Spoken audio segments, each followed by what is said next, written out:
What up? What up, everybody? And welcome back to yet another Sound of Violence podcast. We are an MMA podcast to let you know the MMA podcast you should catch, skip, and can't miss. As well as we try and check out a new show. We are back for yet another weird morning podcast. It's actually the morning of 4th of July because we have some scheduling stuff going on. So we get it in where we can fit it in. So I am Pulver. I'm back yet again with my co-host, Chris Madaffer. What up, dude? And on that note, any hole's a goal. Just kidding. Happy 4th. Yeah, man. Cheers. I got my sweet MMA community mug I'm rocking. Yeah, I got the mug that I stole from Trevor or whoever had this in the pantry, so we be jazzing. Yeah, that looks like a fucking Trevor mug. I wonder if that was actually from when Trevor and I went to New Orleans. I think it was, yeah. That's crazy. So I've got a New Orleans mug around here somewhere. Anyway, I don't even know if we have any. You still have your shitty coffee sponsor for this week for your Papa Vodka presents Doug Stanhope presents? Most definitely. Yeah. It's not that bad today because I used the French press, so it's like let's try to get any sort of flavor that's in this coffee. Right. Apart from the flavors you want desperately to not be there. But yeah, this is, if there's any kind of coffee that makes someone go boom boom, it's the cheap ones. Hell of a way to start the show, bro. Hope you guys are fucking awake by now. So why don't we go ahead? I'm just drinking regular fucking. I can't never remember what the actual name of this company is, but it's some kind of fucking White Russian coffee, which I seriously should have put some Kahlua in because it is very light. But yeah, it's fine. It's very light. So why don't we go ahead and jump right into format and kick this shit off? Since we're not a coffee podcast either, and I don't see us becoming one. So why don't you start us off with the MMA podcast you recommend people catch this week? So the first catch is Starbucks is a corporate shill. Just kidding. First catch is co-main event. Yeah. So I like how the first thing Ben asked was, it begs the question, who is the worst actor in the Fast and Furious movies? The answer is all of them. I'm like, thank you. It's not a bad call, although it's probably, I don't know, man. It's probably Paul Walker. Probably. You know what? Well, you know what? Actually, because Paul Walker has I think one or two decent film credits. Vin Diesel has one. If you've ever seen that movie, Find Me Guilty, he plays an Italian mobster who's on trial for the whole film. Right. Vin Diesel was the other. He was the runner-up in the shitty acting for that movie, for sure. It's one of those diamond in the roughs. But, everyone has one. Well, not every actor, but, hey, look at Nicolas Cage back in the day. He had amazing roles, and then he just kind of phoned it in. Anyways, we're not going to talk about acting as much as I'd like to. Ben then goes on to say, Benavidez definitely deserves to fight Cejudo now. With that impressive victory over Jose Formiga last week, which you called. I don't know if you called TKO. I can't remember. But I think I had him by decision, but Benavidez is just a tough motherfucker, and I don't know. I think he just has Formiga's number. Yeah, I was to be honest, I was a little, I don't want to say surprised, but I was definitely very happy for him. I was surprised he smoked him the way he did. Especially after that first round. Where he got cut. Yeah, I thought that cut was going to bother him more, but he fought through that shit. They both kind of just stated what we all probably think Benavidez should do, is just wait, play the waiting game at this point. That's what some fighters have done in the past. That's what Stipe did recently. So did Colby, though. Well, yeah. That's because Dana doesn't like Colby. Well, we don't know that. I'm pretty again, sure it doesn't help when someone finds you and your mistress, during your gambling session. So. Allegedly. Excuse me. Thank you. Allegedly. I want the bald one showing up on my fucking doorstep being like, you went for a takedown. Yeah. They said, who told Paul Craig it was a good idea to do some spinning shit? Exactly. They talked about the Damian Maia versus Rocco Martin fight. They said Rocco Martin had opportunities to do more, but you can't risk certain things against someone like Maia. Very true. I had the fights on and I was at work. So, it was a little tough to kind of watch them. When there wasn't people ordering, I was just kind of just like this, just looking at the TV. So I caught that fight a little bit in the Didn't the judges give Rocco like a fucking 10-8 third round or something ridiculous? Like that was insane, but not as insane as the motherfucking ref who stood Maya up from Mount. Oh, I heard about that. Okay. Goddamn ridiculous. That doesn't sound right. So that's a thing. They said, should John Jones try putting away his opponents sooner? And then does he seem more keen on heavyweight? I think he will go up to heavyweight at some point. I don't think he wants to fight DC there because he knows there's more risk than reward. Hence, since he already beat him twice. That's why he's kind of baiting or he's goading DC to come down. But that's not going to happen. So, yeah. Saying it's like, dude, you're saying he doesn't have the balls to come down. But then again, you literally just admitted you don't want to go to heavyweight. So what's going on? Yeah, who the fuck knows what John Jones is thinking? Yeah.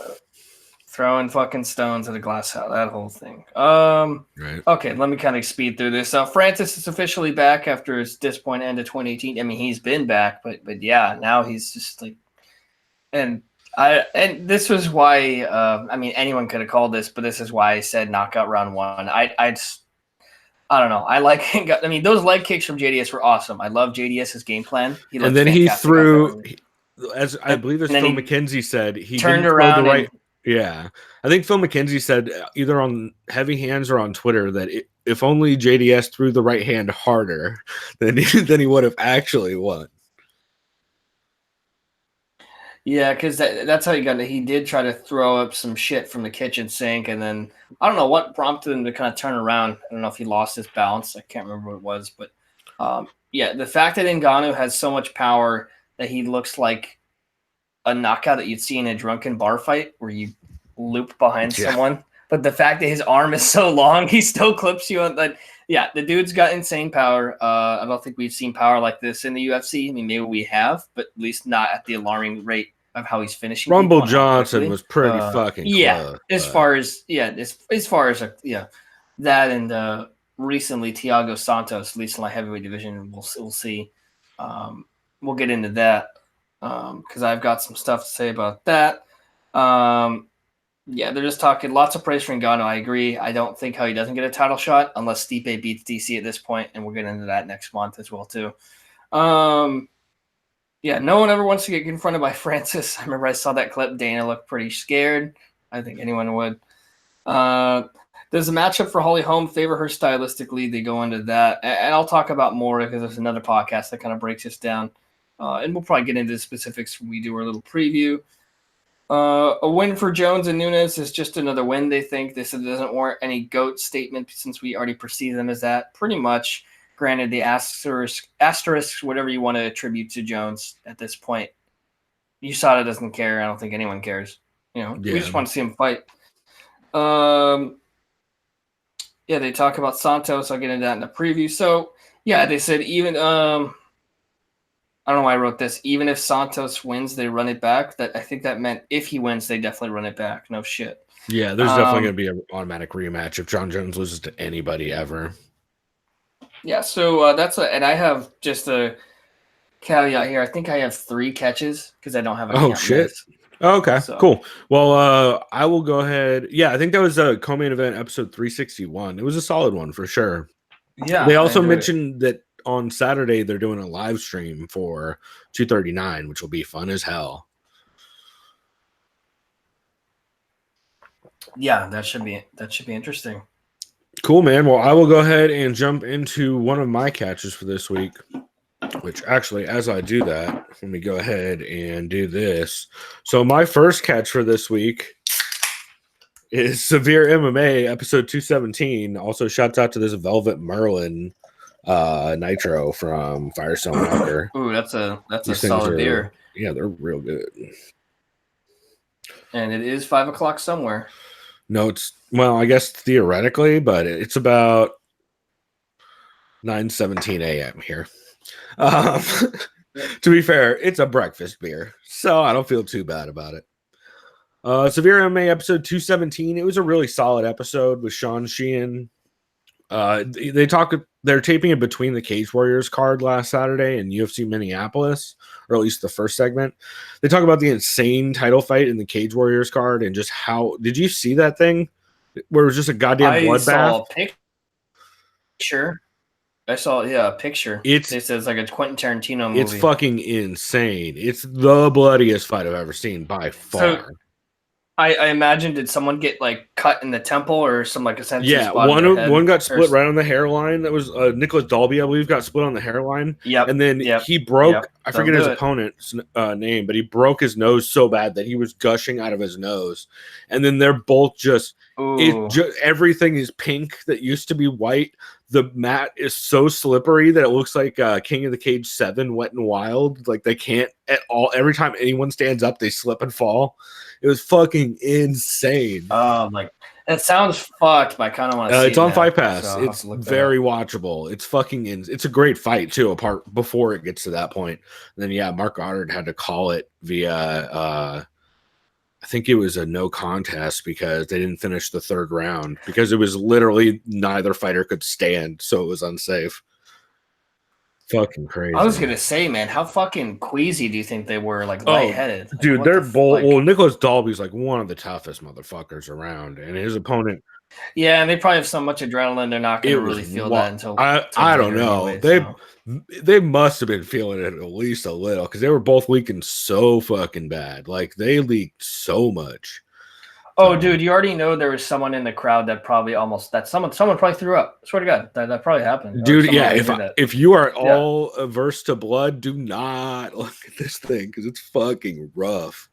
But yeah, that was crazy. And Goddard. So the Japanese wouldn't have loved this. No, they would have loved it, but they would have made them stop every 5 seconds. That's what I mean. Yeah, exactly. They talk a bit on Severe MMA about how Goddard seemed frustrated the whole night and was just like barking at dudes. Also on that card, there was a bunch of crazy fights. One dude pile drove a guy and actually got a point taken away because it was so clean of a pile drive. And that was the second pile drive he did in that fight. It was a crazy, crazy card. So it was fun to hear them talk about that and how Goddard just was like losing his shit throughout the card. They talk a lot about MMA in Ireland and essentially why no one's doing shows there except for Cage Legacy and Bellator. And it's mostly because of all the fees and the requirements and stuff after that one fighter died. It's the famous one that Conor McGregor got all bent out of shape about back in the day.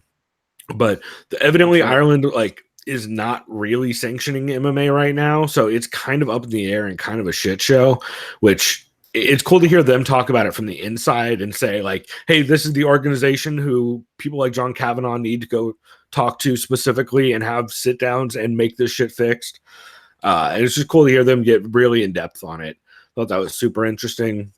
They talk about how bad UFC 239 is going to flop on pay-per-view in Europe, because Europe is having to pay for this one, which is fucking. Oh yeah, because it's usually free for them, right? Yeah, it's normally on BT Sport or Sky Sports or one of those kinds of things. I think it's BT. I think Bellator's Sky. No, I remember. I think it was a week or 2 weeks ago. Someone, some British guy on Reddit was making a note of that, like, "Hey, attention, all Brits, don't order the pay per view." Or it was like a little protest thing.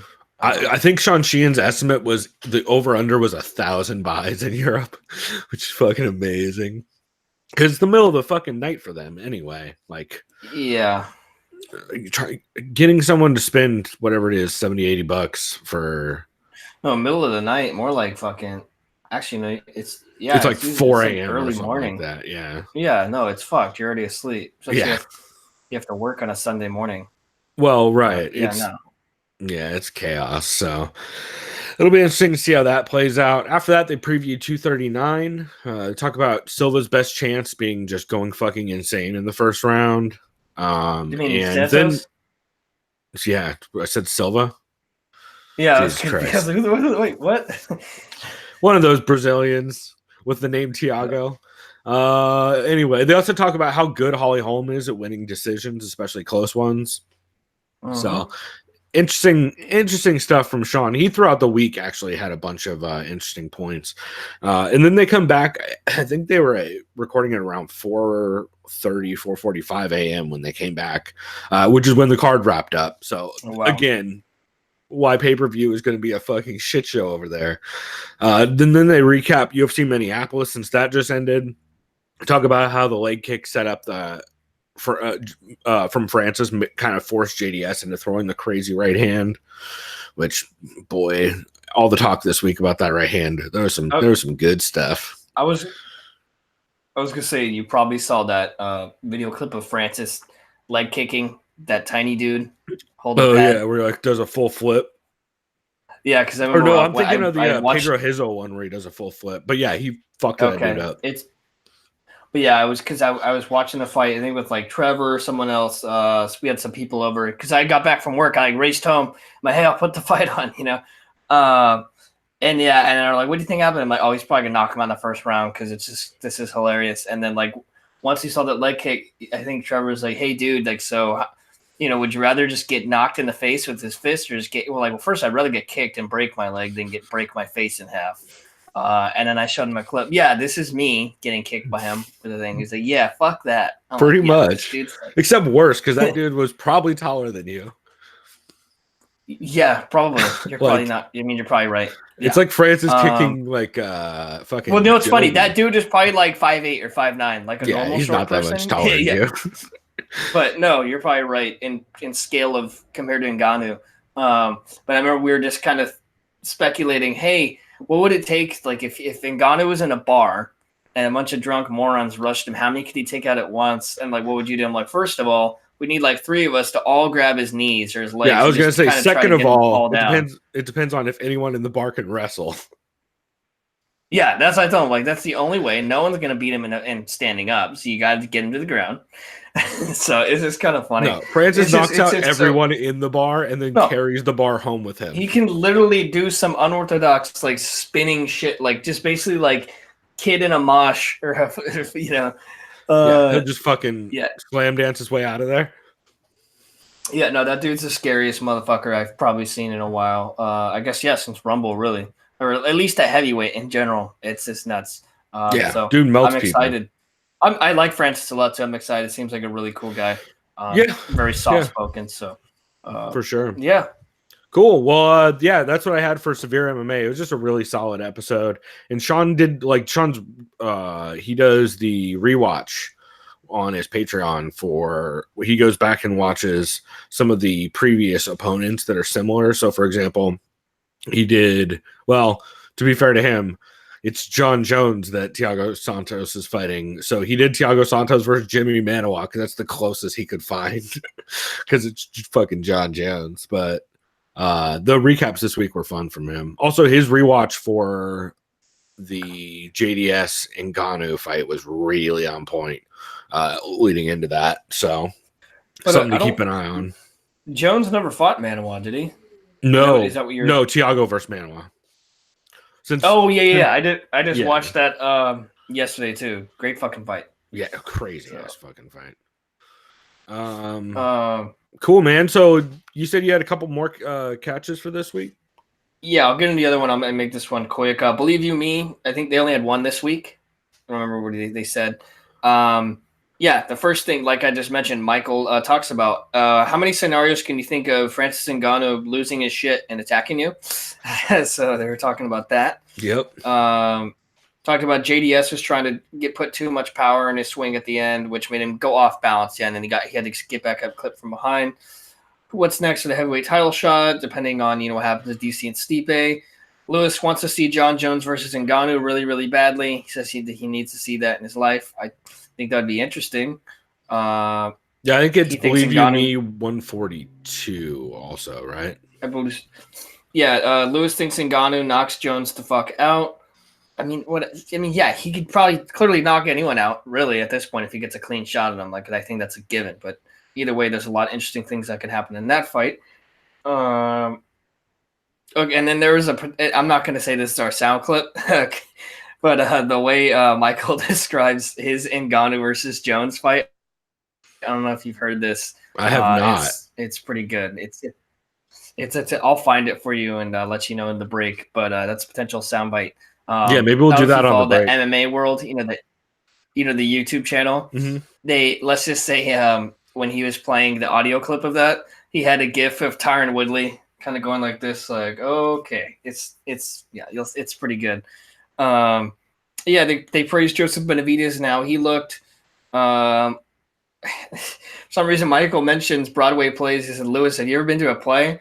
Lewis says, yeah, I've seen the play Rent 5 times. And then Michael says, oh, you're a rent boy. And he's like, oh, does that mean I do something around dicks now? And he's like, yeah, pretty much, you rent boy. I'm like, yeah, that checks out between these two. And that's now one of my favorite English insults, calling someone a rent boy. Yeah, that's a fucking very good one. Yeah, my favorite one before that was jam boy. You know, and for those who don't know who a jam boy is, it's people who played golf back then. Apparently, if they went across like a hole or like a green that was near water, and say there was a bunch of bees around it, and you couldn't really play through, you'd call your jam boy, which is just the stupid caddy kid. They'd cover him in jam and attract the bees away from the hole. It's like that's a real thing. Like what the fuck? The British are so crazy. Yeah. So don't be a jam boy. Michael shows off his trophy that's been in the boot of his Maserati for the past 2 years. ESPN, it's called the Best Beer Buddy Trophy. So apparently Michael is a great person to drink beer with, and ESPN thought so, and they gave him a trophy. I don't think I've ever seen a video stream of their podcast. I'm sure it's hilarious, but Lewis saw the trophy. He's like, dude, you pretty much have the fucking Stanley Cup for how big that trophy is and obnoxious it is. So visual of that sounds hilarious. I feel like Bisping is top 3 in easily in that trophy, hands down. Like if you were to name top 3 fun drunks in MMA, Bisping is easily top 3. Yeah, I mean, just probably number just that one. Story I can't think of a better one. Just that one story he had with Dominic Cruz for a couple years ago. Exactly, and a lot of people have those kinds of stories from what I've heard. Luke Rockhold's making his light heavyweight debut. Lewis says usually when fighters move up after a loss, it's a bad call. I don't know why he's saying that when historically people who move up do well. I mean, Lewis barely watches the cards anymore, so. Yeah. Michael has always wondered, because he's saying on that note, how Yoel can make 185 as well as Luke. He said these two motherfuckers are so big and huge. I mean, there's a lot of people, obviously, that go great lengths to cut all that weight. He's just saying, fuck cutting weight. He cites certain examples of him almost not feeling like he's dying, but not feeling great. He's been cutting weight in the past. Lewis says he wants to see the science behind how much damage your body takes from cutting lots of weight. Michael, what did he say? He said when he was rehydrating and eating again, after a weight cut, he said, I thought of myself as the Hound from Game of Thrones. He said, 'cause I was just eating everything all day and just not giving a fuck. He's like, what was his name? Clegor Cocaine. And Lewis is like, yeah, you nailed it. Real solid. And Michael said, if I was going up to heavyweight or going even back up to light heavyweight, John Jones would be jealous of the amount of picograms I'd be ingesting. So that's where I ended that there. That was a solid one. Nice. That sounds fun. I'm gonna have to go back and listen to that. That sounds dope. Let's see. Oh, so I had another catch this week. An MMA podcast I also recommend catching is If I Did It. I think it's #BottleCapChallenge is the name of it. It's just a really solid episode. Some of the questions, if you guys don't know, it's Eugene S. Robinson, Alexi Auld, and Kid Nate of Bloody Elbow, and they all sit down and basically solve the PR something. Kerfuffles, thank you, of the MMA world, not beyond. So one of the questions, live in public, if you will. Exactly. So one of the questions is, you're the UFC, how do you get the best PR bang for your buck out of Ngannou's KO of JDS? They had some pretty interesting points about the timing of that win and France legalizing MMA and how big Senegal wrestling is in Senegal right now. If Endeavor cared even a little bit, they could put a whole bunch of things together with Ngannou right now, if they even kind of cared. So we'll see if that actually happens. This is the ESPN era where the ESPN 3 card was a bunch of people debuting. So it was a fun card though, but still, I don't know, man. Also, they got rid of goddamn John Lineker. So what do they even know about promoting fights? Let's see. They also talk about your Holloway. How do you maximize the #BottleCapChallenge? And they talk about how as soon as Jason Statham did that shit, or as soon as John Mayer did that shit, it was done. Which, yeah, it's. And also, we learned, I forget who tweeted this out, but I think we all learned this week that everyone can kick a cap off a bottle. Literally everybody did it this week. It's fucking ridiculous. Of course I saw McGregor's, and he's just holding his bottle of Proper 12 while doing it, and like that's not a surprise. See, if you're gonna promote that, I get that, but at least kick the bottle cap off the bottle of Proper 12. Because another one I saw that at least promoted their spirit was Ryan Reynolds. He owns like Aviation Gin. At least his was funny. It literally was just like a first-person view of a bottle of Aviation Gin with like sad music walking around different parts of like Vancouver where he was at. And then it shows Ryan Reynolds come out of the door. He's like, oh, hi there. But then when he does the kick, he just kicks the ball and it breaks and then he just leaves. So, at least be clever with it. I'm so fucking tired of that thing by now. Yeah. But yeah, some people did some clever shit, but good God, did that shit get Fonzied super bad. I've decided I like calling it Fonzieing something more than I like calling it jumping the shark. I did that like right now, mid-sentence, and I really stand by it. I think it's way more fun. Also, on that episode, they mentioned that USA Today, when they did the article about the bottle cap challenge, they called it the United Fighting Championships, which is fucking great. Especially since USA Today, if you guys don't know, owns MMA Junkie. So it makes it double funny. And then they talk about how Ari Emanuel is the heel turn for the docs that leaked about him being vetted by the Trump administration back in the day, which is fucking super funny. So it's fun hearing their take on that. And that show's just always fun in general. They're all very clever, and Eugene is, when he's on, is fucking on fire. So yeah, no, touche. Cool, man. So do you have you said you had one more MMA podcast to catch, right? One more catch. I'll get through this because I know we got a lot to cover. So Heavy Hands was the final catch. Connor is excited that was one of mine too. For Santos and how he matches up against Jones, because they kind of cited, has Jones really fought someone with one punch power? And probably not really. I know he's supposed to fight Rumble at one point and that fell through, which led way. Well, was that the one when Jones hit the pregnant lady? Yeah, that's when it was. I believe so. Yes, and then DC got the title shot. Has Holm had too many title shots, or is it a case where she always beats quality opponents and keeps herself? I think she's had too many title shots. But she's had too many title shots. Her last two wins are Betch Correia and Megan Anderson.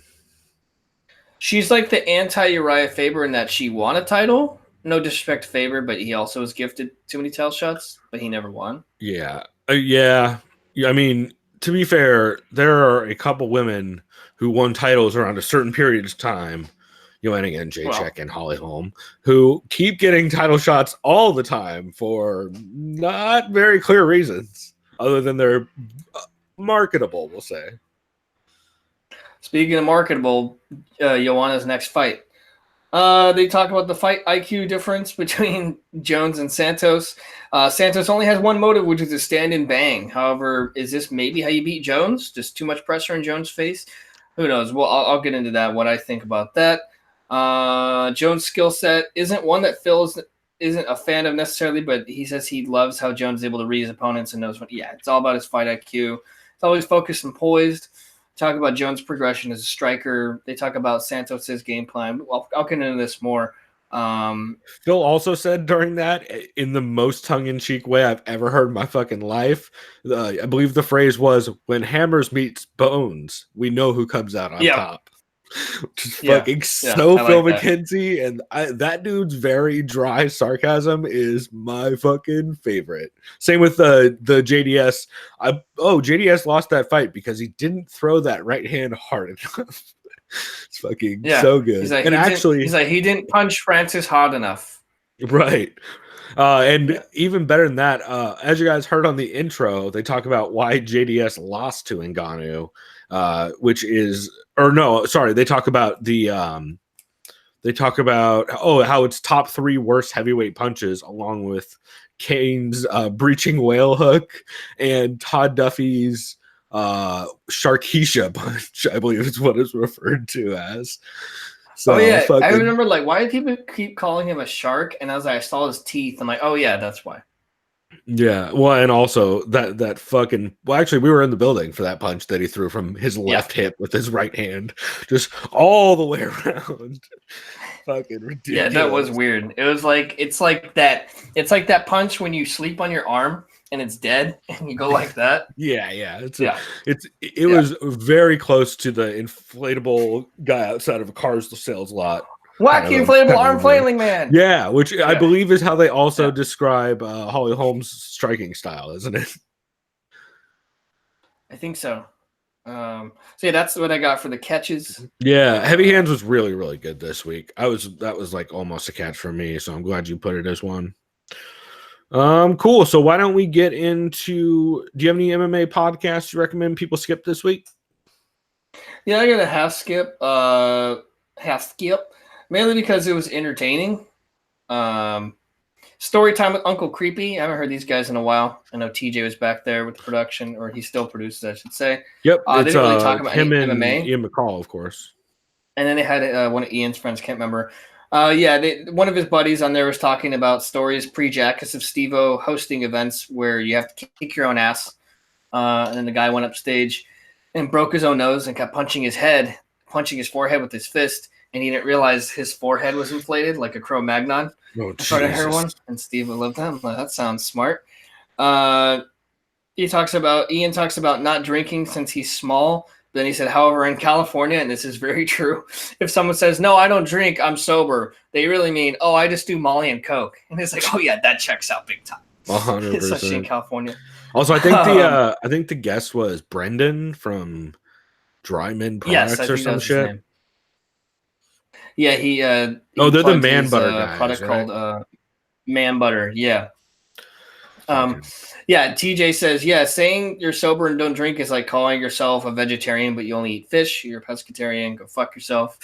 And says he does open mic stand-ups apparently and considers himself a hobby comic, to which TJ and his friend Brandon called him, no, you're a Hobbit comic.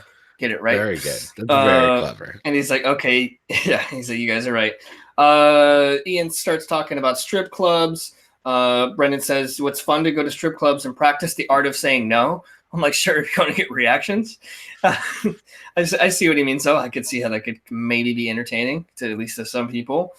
Talked about his worst lap dance ever. You'll just get that in any high profile. That's nothing new. Everyone knows that.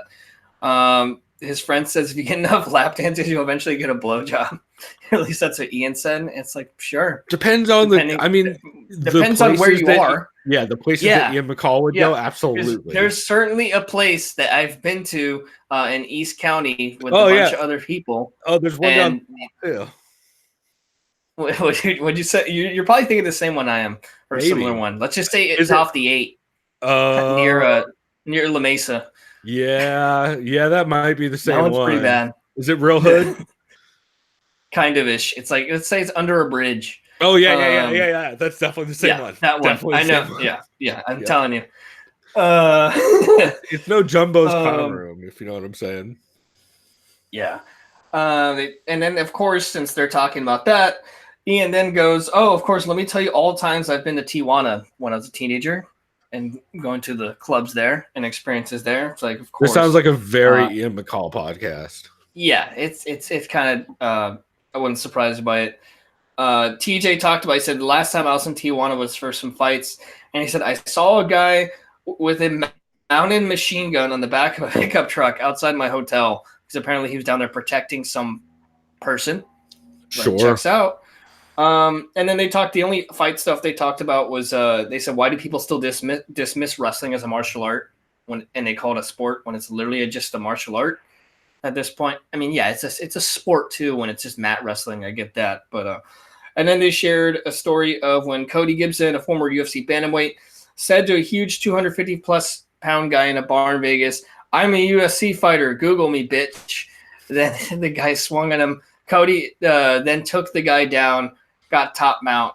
But he says since he was so outclassed in weight, he didn't get his ass kicked. It just definitely became a challenge. It's like, yeah, that just shows, yes, if you know MMA skills, still weight does matter to an extent. Like, Well, that'd be like plus me, Cody dude. Gibson.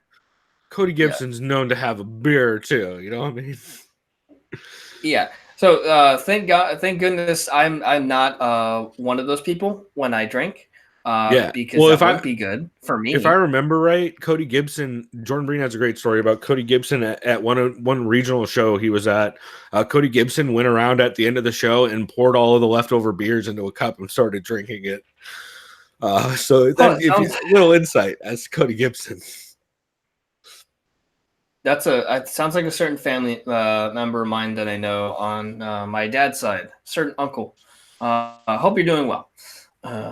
Yeah. Well, on that note, that's just it. I'll just say this. I went to a Padre game with him one time. We're sitting in left field. It wasn't even our seats. There's a bunch of half empty, half full beers. He just starts going up to him and I'm like, dude, I'm not fucking out of here. I mean, if they were like 3/4 full, we could talk, but cool, man. Well, so yeah, I can see why it's a skip. Not super MMA related. It's like a half. It's entertaining. I listen to it, but Cool, man. Well, so my skip for this week is Anakin Florian podcast, episode 207. It wasn't a bad episode. It creeped me out how in love John Anik is with Francis Ngannou's power. It's just an entire episode where John Anik is freaking out about how hard Francis Ngannou hits. And then Ray Longo, even at one point, brings up that JDS is in the back half of his career, and Francis just throws like sloppy giant haymakers all the time. And John Anik was having none of it. He just kept talking about how hard Francis hits and how Francis is unstoppable and how people need to stop sleeping on Francis. I hope people just don't call like a specimen and they call him like the juggernaut or just it's not unstoppable force meets an immovable object. He's extremely explosive. I think two or three different times on the episode, he points out that Francis only landed with 2 knuckles on Overeem. Like, this is the level that it's getting to of just how much John Anik is in love with Francis's power.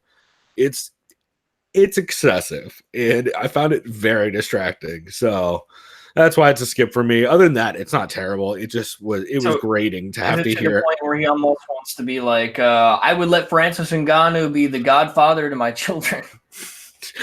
Not far off. It's something along those lines. But yeah, it wasn't a bad episode. It got grating after a while of John Anik just being like, bro, he hits like a fucking Ford Focus or whatever shitty car. Ford Escort. Yeah, whatever. They're all the same to me. It's not a car that they should be naming Ford Focus. I was gonna say Ford Focus, and just like if you're comparing it to weight, that'd be like Cody Garbrandt, I guess, because he's small. I don't know, or John Lineker. Sure, I don't. Yeah. At least he didn't say it hits like a Ford Bronco. You know what I'm saying? Even worse if they called him a white Ford Bronco. Anyway, we'll keep on moving on. Let's see. Do you have a pod? Oh, you said you didn't have a podcast. You recommend people can't miss this week, right? No. But the only ones I'll like give honorable mentions to, it's going to pertain to when we're doing our preview. So when we're like giving our thoughts, I'll say, oh, I agree with this, just like this podcast said, because I did listen to some podcasts where all they did is they just picked. Yeah. And a lot of this week, since we're recording on Thursday morning, number one, there a lot of shows haven't dropped yet. Like, I think Dan Tom still has the second half of his show where he does the 239 preview. I know Vivisection drops today. Level Change podcast drops tomorrow. Fucking MMA Roadshow drops on Friday. So there's a bunch of them that unfortunately we're not going to get to this week, but they may come up next week. And also, with it being 4th of July and a holiday and all that, a lot of shows seem to be either taking the week off or doing abbreviated or pre-taped episodes. So there wasn't like a whole ton to listen to. I did have a can't miss, though, and it was a really fun episode. It is Phone Booth Fighting, episode 240. This was Frank Mir was out this week, so it was Richard Hunter and Jessica Rose Clark in studio. And then also Ty Gorder, the LFA middleweight, who's undefeated, was also in studio, who I think is actually dating Jessie Jess. And then, so Jessie Jess is already hilarious, and her and Richard Hunter are pretty funny back and forth in general. Ty was a pretty funny dude as well. And then the guests were fucking great. They had Sadiq Youssef and James Vick Skype in, who are roommates out in on the East Coast unfortunately, at Team Lloyd Irvin. But they called in and they talk about being roommates and living in like a fighter house together and how crazy that shit gets. It was a pretty fun interview in general. They talk a lot about James having the upcoming fight for Dan Hooker and his camp for that. Richard makes a fucking great Nigerian scam email joke to Sadiq, and Sadiq doubles down on it, which is pretty solid. One thing Richard's been asking people lately, which I find really interesting, is he's been asking people whether they like to talk to media or dislike talking to media after a loss, because sometimes some people do, some people don't, some people waver back and forth. Because Frank always liked it and enjoyed it, but other people said they like. I think James Vick is like, I just want to go fucking to the woods for a couple weeks after a fight, win or lose. I don't want to talk to anybody. And then Jessie Jess said sometimes she does. Sometimes, like in her last fight, she was so frustrated afterwards she wanted to talk about it, but in other fights she didn't. So it was definitely interesting to hear for sure. They talk a lot about Wimp to Warrior also, since Jessie Jess is, of course, the coach on Wimp to Warrior and the matchmaker. So hopefully she doesn't match Richard up against another 6'8" dude again. And then one of the big reasons, apart from the guest, that this was a can't miss for me is Richard does a Zapruder style breakdown of the BJ Penn strip club footage. He goes through like frame by frame, breaking down, keeps calling the one guy because you've seen the video, of course, right? No, is this the one where he fights someone outside of a strip club or something? Yeah. No, I haven't even seen it. Oh, you should definitely listen to this then. Fight is whatever. It's just BJ holding a dude down in Neon Belly and being very drunk. But Richard is just breaking it down. He calls so there's another guy that is like the friend of the bouncer that he's holding down, and then there's BJ's friend. And Richard keeps referring to him as their cornerman. And he keeps calling the bouncer's friend, aka Cornerman, he keeps calling him Machine Gun Kelly. It's real solid. Richard also points out that BJ was able to keep his sandals on during the entire fight on the ground, and BJ was actually covering the mouth of the guy in a half guard. So, like his old school it's Matt Hughes Part 4 or whatever. So it's pretty great. Just fucking Richard. Richard really does a solid breakdown on that.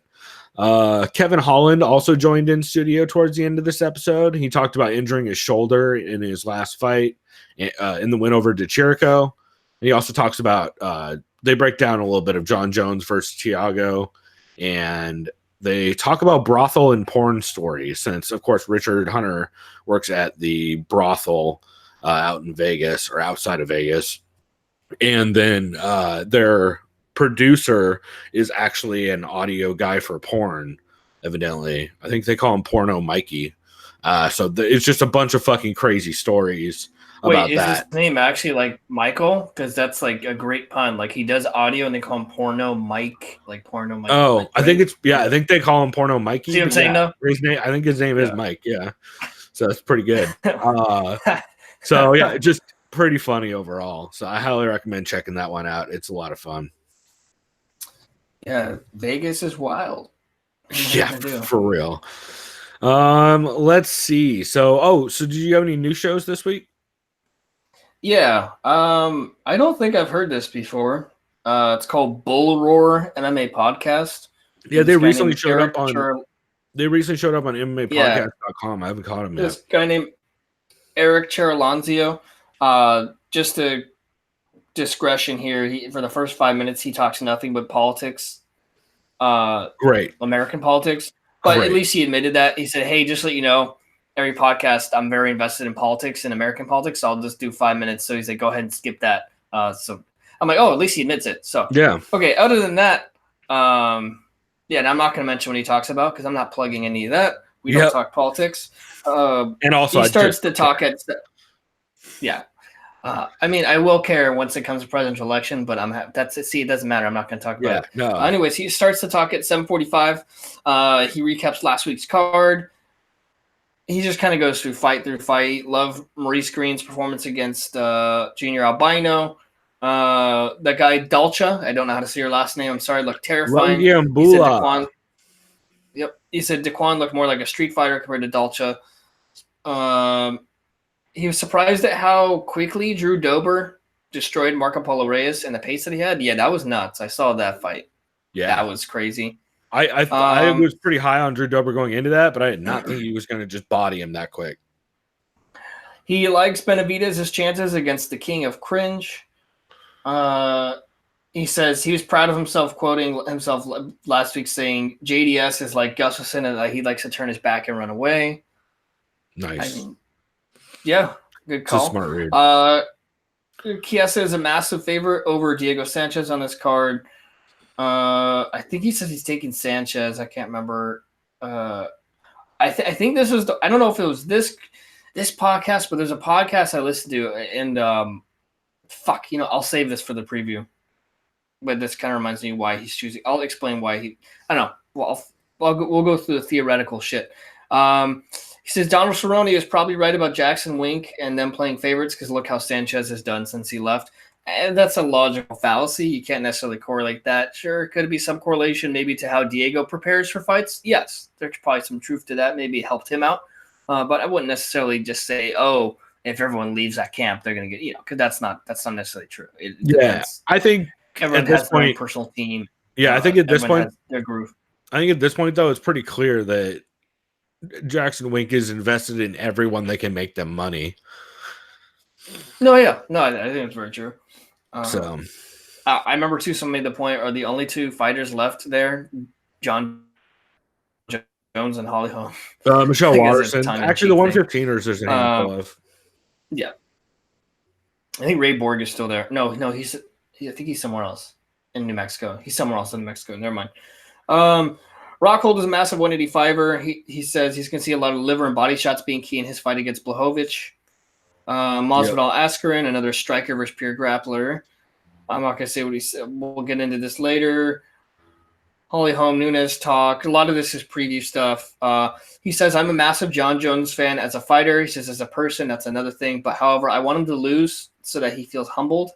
Has John Jones ever felt any sense of humility? I don't know. John Jones has lost a whole lot of times, just not in the cage, and he didn't seem to get more humbled afterwards. Just for the record. Yeah. He analyzes the toughest fights for Khabib. He says, at this point, I genuinely think the only two fighters, and there's only two of them that can beat Khabib, are Tony Ferguson and Justin Gaethje. He cites Gaethje mostly for those leg kicks and the forward pressure and his defensive wrestling. Yeah, that we still haven't really seen. Had the pleasure of seeing his wrestling, and if there's any fight in the world, it's going to be if he ever gets a shot against Khabib, which I don't think is too far out of reach.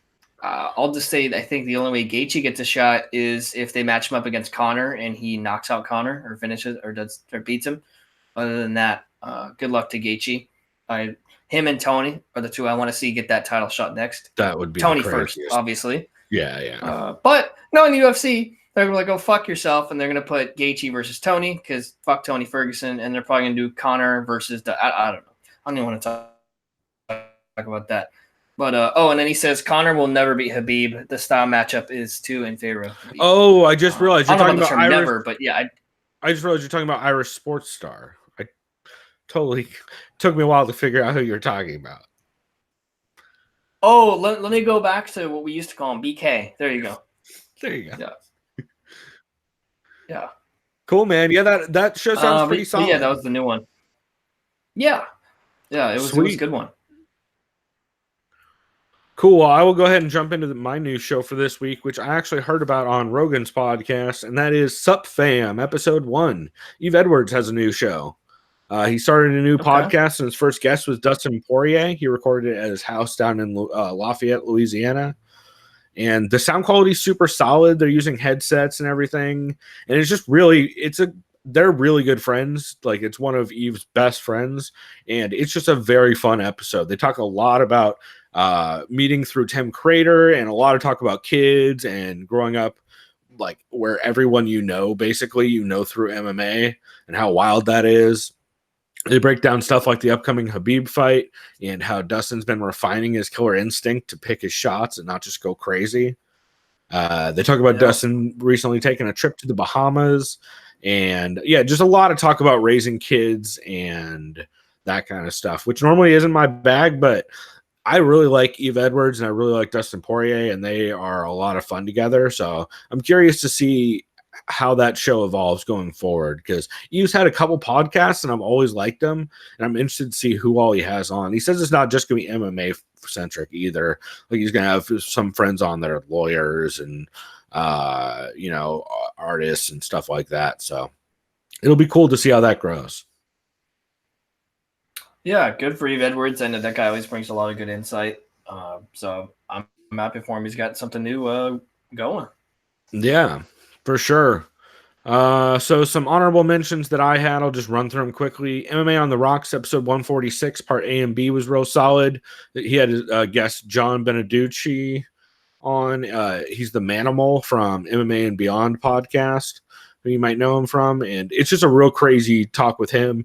Dude's like smoking weed and real wild, talking about old school days of training at Henzo's when it was above the methadone clinic and shit like that. And then they also do a bit of a recap of UFC Minneapolis, and Bill does a breakdown or a preview of 239. Protecting Neck did a top 5 prospects who never quite panned out with Aaron Bronstetter.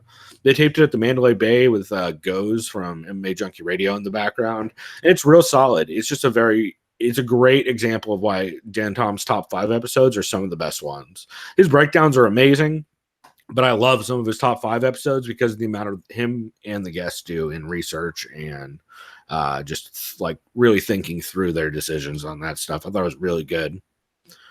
The Wocast episode 20 was solid. A lot of talk about Minifield smoking Paul Craig after Paul Craig got in his face. They also do so Michael has an interview with Mikkel DeSegni. I think that's how you say her name. Who, by the way, get ready to hear that name a whole lot, because she is, number 1, a Suicide Girl and MMA fighter, and number 2, she's fighting in the Contender Series shortly against Mallory Martin, who, if you guys don't know Mallory Martin, have you ever seen the clip of a fighter in Invicta Habibing a girl, where she's just beating her up on bottom and saying, you're done over and over again, in a very angry and aggressive manner? That's Mallory Martin. So I have a feeling Mallory Martin's about to beat the shit out of a Suicide Girl shortly. So that'll be interesting. It should be a hell of a scrap, though, because they both come to bang. They also had an interview with Scott Coker during Bellator London. Scott Coker mentioned he's aiming to do 12 of the European events in Bellator next year, or Bellator events in Europe next year, which will be interesting to see how that plays out. And I wonder if it's going to be super fucked like this last one, where they break it up between 3 different providers and also tape delay it on a fucking streaming platform. Hopefully not. And then there's also an interview with Johnny Walker, and that was just a really solid episode. Writer and the Fighter episode 38 was good, mostly recapping last weekend's fights and talking about fast food that's overrated and underrated. Also, Jake Smith drops that Iridium the agency, they take 20% as a manager, which is fucking over the top. Yeah. Jerry MMA show episode 69. Eve Edwards was on. Talk about stuff like the UG, PFL, Dustin versus Habib. Real solid. Between Rounds Roundtable for UFC 239 was solid. It was TJ, Rob Tatum, and King Mo breaking down the card. The MMA Nerd episode 44 was great. She's definitely not biased towards Holly Holm at all.